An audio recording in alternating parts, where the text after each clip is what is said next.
नमस्कार, मैं नागेंद्र यादव, देख रहे हैं आप स्वाभिमान एक्सप्रेस। इस समय हम गोरखपुर के सबसे वीवीआईपी इलाके में उपस्थित हैं। सामने गौतम बुद्ध द्वार है और ये रास्ता आप समझ सकते हैं कि नौका विहार की तरफ जाता है। और सबसे अहम बात, ये उत्तर प्रदेश के मुख्यमंत्री योगी आदित्यनाथ जी का गृह जनपद है। हम ये बात आपको क्यों बता रहे हैं, हम आपको अभी एक ऐसे व्यक्ति से आपका परिचित करवाएंगे कि महज ये कई सालों से यहाँ अकेले अपना जीवन यापन कर रहे हैं। इस फुटपाथ पे, इस वीवीआईपी इलाके में सड़क पे सो रहे हैं। सरकारें कई योजनाएं तो बनाती हैं, लोगों को लाभान्वित करती हैं, लेकिन समाज में एक ऐसा तबका है जिनके ऊपर सरकार, कोई भी सरकार हो, विशेषतः ध्यान नहीं देती, अपने कर्तव्यों का निर्वहन नहीं कर पाती। आइए हम उस व्यक्ति से आपका परिचित करवाते हैं। आप देखिए, यहाँ पे लगभग कई वर्षों से सोए हुए हैं। हम इनसे बातचीत करते हैं कि इनकी परेशानी क्या है और ये यहाँ पे आखिर कब से सोए हुए हैं।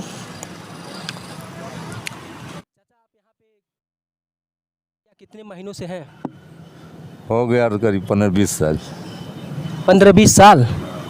अच्छा, क्या नाम है आपका? बैजनाथ शर्मा। बैजनाथ शर्मा।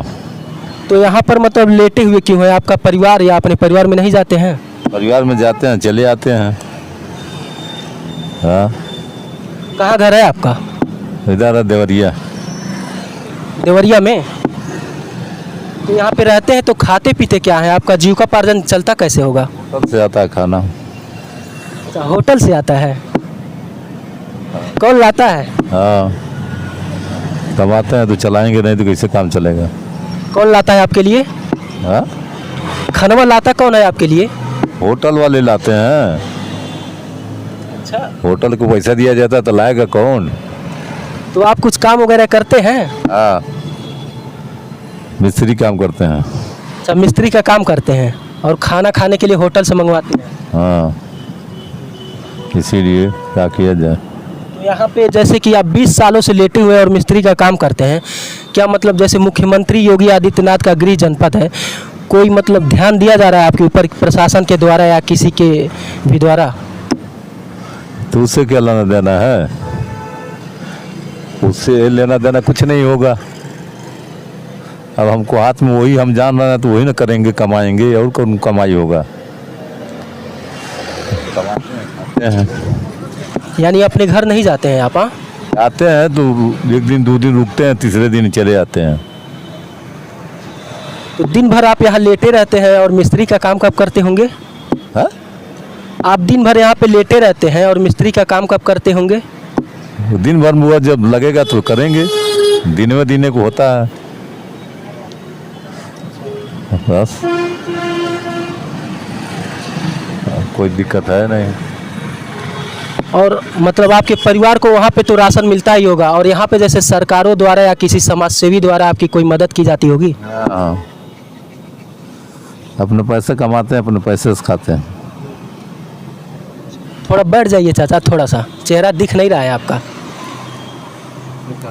है, उससे कोई दिक्कत नहीं है। अच्छा, कोई दिक्कत नहीं है। यहाँ पुलिस प्रशासन परेशान वगैरह करती है कि नहीं आपको?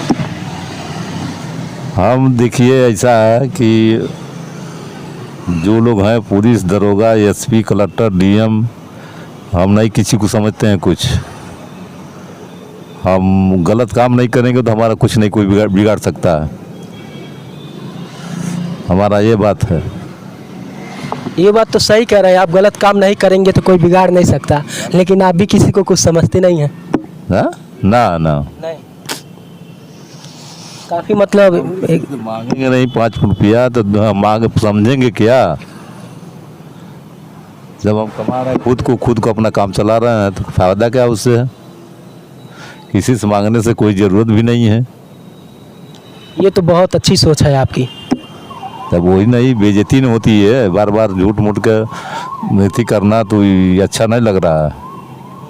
और क्या, एकदम दमदारी से रहते हैं? हाँ, एकदम एकदम सड़क आपकी है, देश आपका है, एकदम दमदारी से जहाँ चाहे वहाँ रहिए। हाँ, बस, इसमें कोई दिक्कतें नहीं है। अच्छा, योगी जी जब आते हैं तो ये सड़क जो है खाली कराई जाती है, क्या उनकी नज़रें आप पे पड़ती होंगी या बड़े अधिकारियों की नज़रें? ये भी गलत बोले हैं आप। जो अधिकारी लोग आते हैं अपने रोड से आएंगे और अपने रोड से जाएंगे, दुनिया से लेना देना है क्या? नहीं, यहाँ पे आपको कभी देख के रुके कि नहीं? नहीं, कभी नहीं रुके? नहीं, कभी नहीं रुकते हैं लोग। हम अपने काम से काम मतलब रखते हैं, तो रुकने के क्या फ़ायदा है? हम जो कह देंगे तो पूरा करेंगे नहीं कभी, तब उनसे बात करना भी बेकार है। क्या ज़रूरी है? इससे बढ़िया वो रास्ता पकड़ना, राह पकड़ना, जहाँ अपने घर दिल्ली जाए, चाहे लखनऊ जाए, चाहे इलाहाबाद जाए, क्या ज़रूरी है? झूठ मूठ के बात करना बेकार है ना। क्या मांग है आपकी? मान लीजिए आप कह रहे हैं कि जो हम कहते हैं वो नहीं करते हैं, तो कुछ तो आप सोच रहे होंगे। कुछ मांग नहीं है, इज्जत से बढ़कर दूसरा कुछ नहीं है। इज्जत के अलावा दूसरा कुछ है ही नहीं है इस भारत देश में। बिल्कुल, मैं सहमत हूँ आपसे, आपके इस बात से। जान लीजिए, मैं कहना चाहता हूँ कि पुलिस जब भी योगी आदित्यनाथ जी आते हैं तो एक बार कम से कम अपनी एक नज़र गौतम बुद्ध द्वार के इस मतलब प्रांगण में डाल लें कि कम से कम लगभग ये बाबा बोल रहे हैं कि 15-20 सालों से हम यहाँ सोए हुए हैं और मिस्त्रियाना करते हैं, काम करते हैं, खुद कमाते हैं, खाते हैं। सरकारों से मेरा निवेदन है कि कम से कम कोई योजनाएं ऐसा ज़रूर बनाए कि ऐसे जो बेसहारा लोग हैं कि उनकी भी जीविकोपार्जन अच्छे से चल सके। चाचा, आपके परिवार में कितने लोग हैं? हैं? आपके परिवार में कितने लोग हैं चाचा?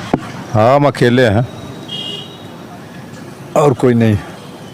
वहाँ जहाँ से देवरिया से आए हैं आप, वहाँ की बात कर रहा हूँ। कह रहे हैं अकेले हैं। अच्छा, अकेले हैं? परिवार घर पर रहता है बस। हाँ, वहीं पे, वहाँ पे कितने लोग हैं? वहाँ कोई नहीं है, हमारे परिवार है, हम हैं बस। बच्चे होंगे? हाँ, बच्चे हैं। तो उनको उनके जीविकोपार्जन के लिए आप पैसे देते ही होंगे यदि आप मिस्त्री का काम करते हैं तो? हाँ, दिया नहीं जाएगा तो काम कैसे चलेगा? सबसे बड़ी बात यह है कि आप मुख्यमंत्री के शहर में कभी आप गए नहीं? वहाँ जनता दरबार लगता है मंदिर में, समस्या को लेकर। ये सब आप लोग बोल रहे हैं तो ये गलत बोल रहे हैं आप लोग। हाँ, ये हमको पसंद नहीं आता है। किसी का दरबार लगेगा, चाहे दिल्ली में प्रधानमंत्री क्या, चाहे मुख्यमंत्री क्या, उनसे लेना देना है क्या? हमको बता दीजिए। हमें भगवान जन्म दिए हैं तो भगवान लिखे हैं कि जाओ जहाँ मन कर तहाँ रहो, कमाओ, खाओ, इज्जत से रहो, बस। इसके अलावा कुछ नहीं है। बहुत अच्छी सोच है आपकी कि मतलब कुछ भी हो जाए हाथ नहीं फैलाएंगे, खुद कमाएंगे, खुद खाएंगे, बस। दुनियादारी देख करके चलना बड़ा बेकार है। अपने कमाना, अपने खाना, अपने परिवार को देखना है, बस। तो जैसे बाबा, वो तो आपकी सोच बहुत अच्छी है, अपना कमाना, अपना खाना, ये स्वाभिमानी लोगों की पहचान होती है। अब एक बात बताइए, इतनी गर्मी है और फिर बरसात आता होगा, फिर ठंडी आती होगी, तब आप अपनी जगह बदलते हैं कि यहीं पे रहते हैं? जगह बदल दिया जाता है। बरसात आता है तो वह कहीं अपना क्वार्टर है, वो क्वार्टर में रहा जाता है। क्वार्टर पे? कहाँ पे है क्वार्टर? इधर है रेलवे में। गर्मी भर यहाँ रहते हैं यानी, और बरसात आता है तो वहाँ जाते हैं? तो आप देख रहे थे, ये मुख्यमंत्री योगी आदित्यनाथ जी का गृह जनपद है और वीवीआईपी इलाके में महज यहाँ 15-20 सालों से ये बाबा यहाँ पे रहते हैं। इनका कहना है कि ये खुद कमाते, खुद खाते हैं, किसी से मांगते नहीं हैं। और मुख्यमंत्री योगी आदित्यनाथ जी भी इस रोड से कई बार गुजरते हैं। आप गोरखपुर के हैं तो आप जानते हैं अच्छी तरह से, कई बार गुजरते हैं। मुझे ताज्जुब होता है कि उनकी नज़रें इन पर पड़ती हैं या नहीं। मैं गुजारिश करना चाहता हूँ कि मुख्यमंत्री जी से और तमाम सरकारों से कि आप लोग जो है ऐसी कोई योजनाएं लाइए ऐसे बेसहारा लोगों के लिए, कि ताकि इनका भी जीविकोपार्जन, ये भी एक सम्मान की ज़िंदगी जी सकें, क्योंकि इनका भी हक और अधिकार है कि इस देश में रह करके एक सम्मान और इज्जत की ज़िंदगी जिएं। तो हम आशा करते हैं कि इस बार मुख्यमंत्री योगी आदित्यनाथ जी आपकी नज़रें ज़रूर पड़ेंगी, आप किसी प्रशासन को भेज करके ऐसे लोगों की मदद ज़रूर करेंगे। आप देख रहे थे स्वाभिमान एक्सप्रेस नागेंद्र यादव के साथ।